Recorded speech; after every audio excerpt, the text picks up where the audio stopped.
Hello, yeah? Marhaban. Okay, marhaban. Hello from the old market in Sharm el Sheikh. I'm trying to practice my Arabic a little bit, which means one word, which I still haven't pronounced correctly. I thought I was the only one that was scuba diving. I go on the boat and I didn't see anybody that looked like me. For whatever reason, there are some old stereotypes that are out there, and they have somewhat colored other people's opinions of what people of color can do. In the Navy, and the training program that I went for the UDT SEAL team, there was only 2 blacks in the class, okay? And then they had a black instructor, okay? And he was like, hey, it's very important that you guys, take this serious, become successful, because what happens with you will reflect on a lot of other people who will follow you.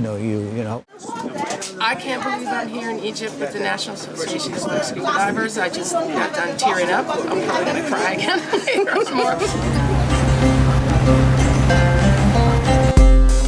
I saw all these really wonderful, happy brown and black faces ready to go diving. Had to be a couple hundred people loading up on maybe 2 or 3 big buses to go down to the docks and get ready for a dive. I was just like, this is cool.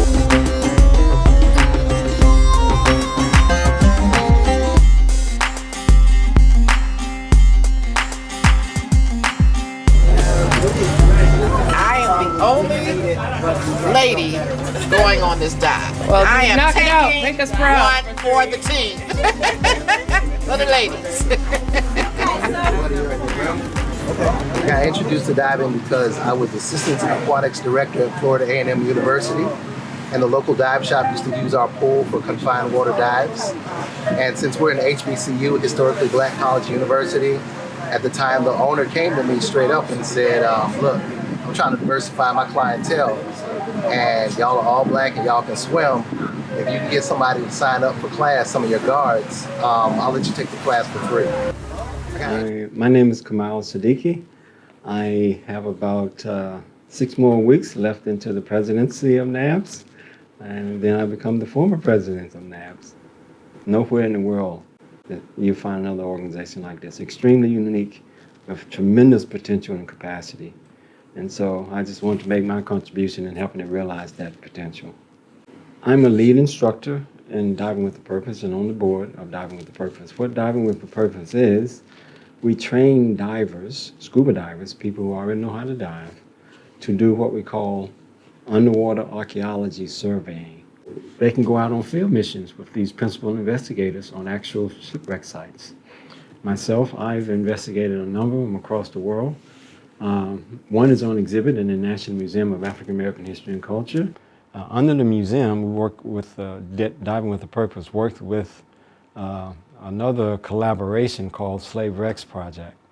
And so we're a global partner with the Slave Rex Project under the direction of the National Museum of African American History and Culture. I should quickly mention that Diving with a Purpose was started by some members of the National Association of Black Scuba Divers. Mr. Ken Stewart, an incredible in spirit, an incredible individual.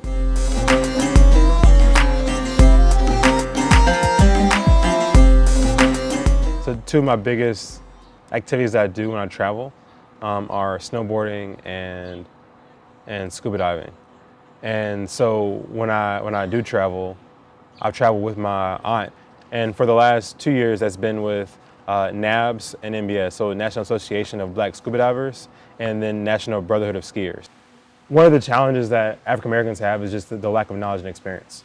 I would say that by going to a PWI, then a predominantly white institution, that I had friends that did a lot of the things that I was interested in naturally.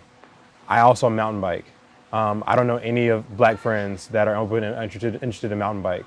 However, I work in oil and gas, and we hired someone from Tennessee from my school.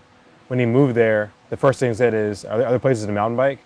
Well, when I was a kid, I always watched, I think it was the different scuba programs, and I was always interested in it. I always thought it looked great, it looked interesting, and it was just something that I always wanted to do. Jacques Cousteau was one of those guys. He had the show, and watched it, every week and just looked forward to the opportunity to be able to do that.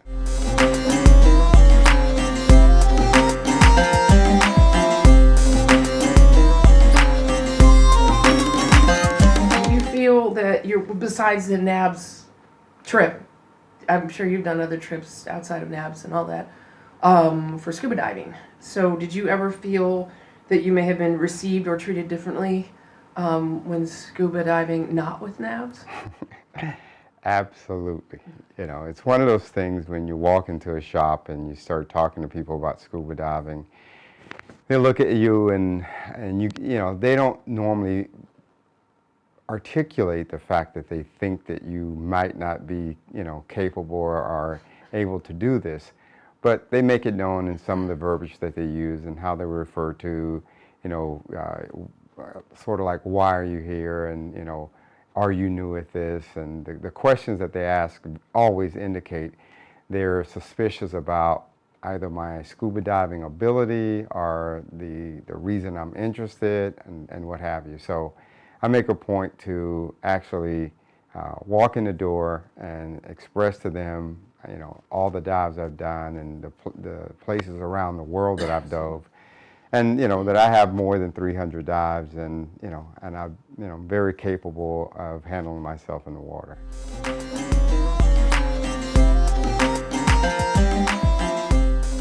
know what? When we were in Belize 2 years ago, NABs went to. That's where our national summit was. There was a Belizean. He pulled me over and he said, "All of you dive?" We're like, "Yeah." He said, "And you're all black?" We said, "Yeah." As a matter of fact, me, because I had a red shirt and I pointed at all the other Aquacorps members. I said, "If you see this color, we're all dive masters and instructors." And he started crying. And he said every time, he said, "I've been here for years."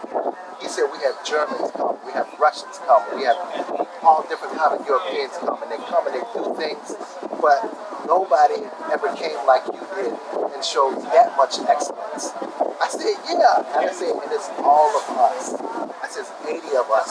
And he started crying, and he just said, I just want to hold you." And I was like, "Yeah, we're real. We're here. We're here."